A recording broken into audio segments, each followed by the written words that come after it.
वो मारना चाहते हैं। क्यों मारना चाहते हैं? एक 13 वर्षांची निरागस मुलगी 18 जूनच्या उशिरा एका मैत्रिणीच्या घरून निघते आणि ई रिक्षात बसते. ती ड्रायव्हरला म्हणते, काका मला घरी सोडा. परंतु तो राक्षस ड्रायव्हर तिला घरी सोडण्याऐवजी काही हजार रुपयांसाठी एका हॉटेलमध्ये जाऊन विकतो.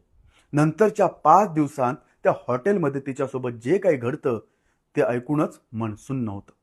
क्रूरता, निर्दयता आणि अमानुष अत्याचार हे शब्दही त्या भीषण वास्तवाचं गांभीर्य व्यक्त करण्यासाठी अपुरे ठरतात.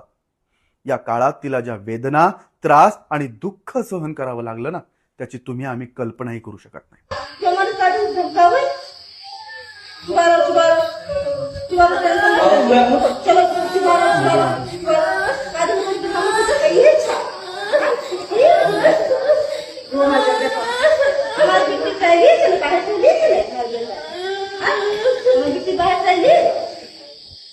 देखो आगे बताओ।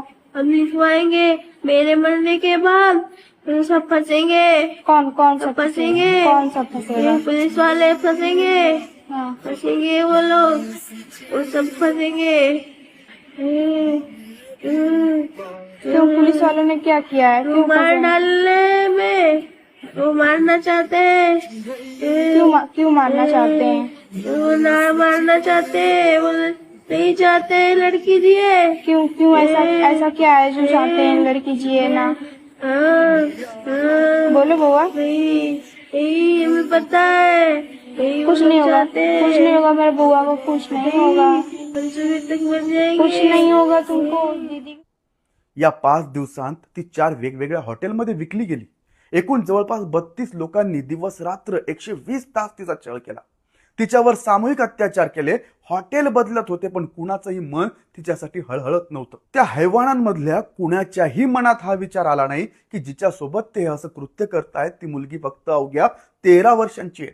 तिचं संपूर्ण बालपण, आनंदाचे, खेळण्याचे, बागडण्याचे, शिक्षणाचे दिवस अजून सगळं बाकी आहे.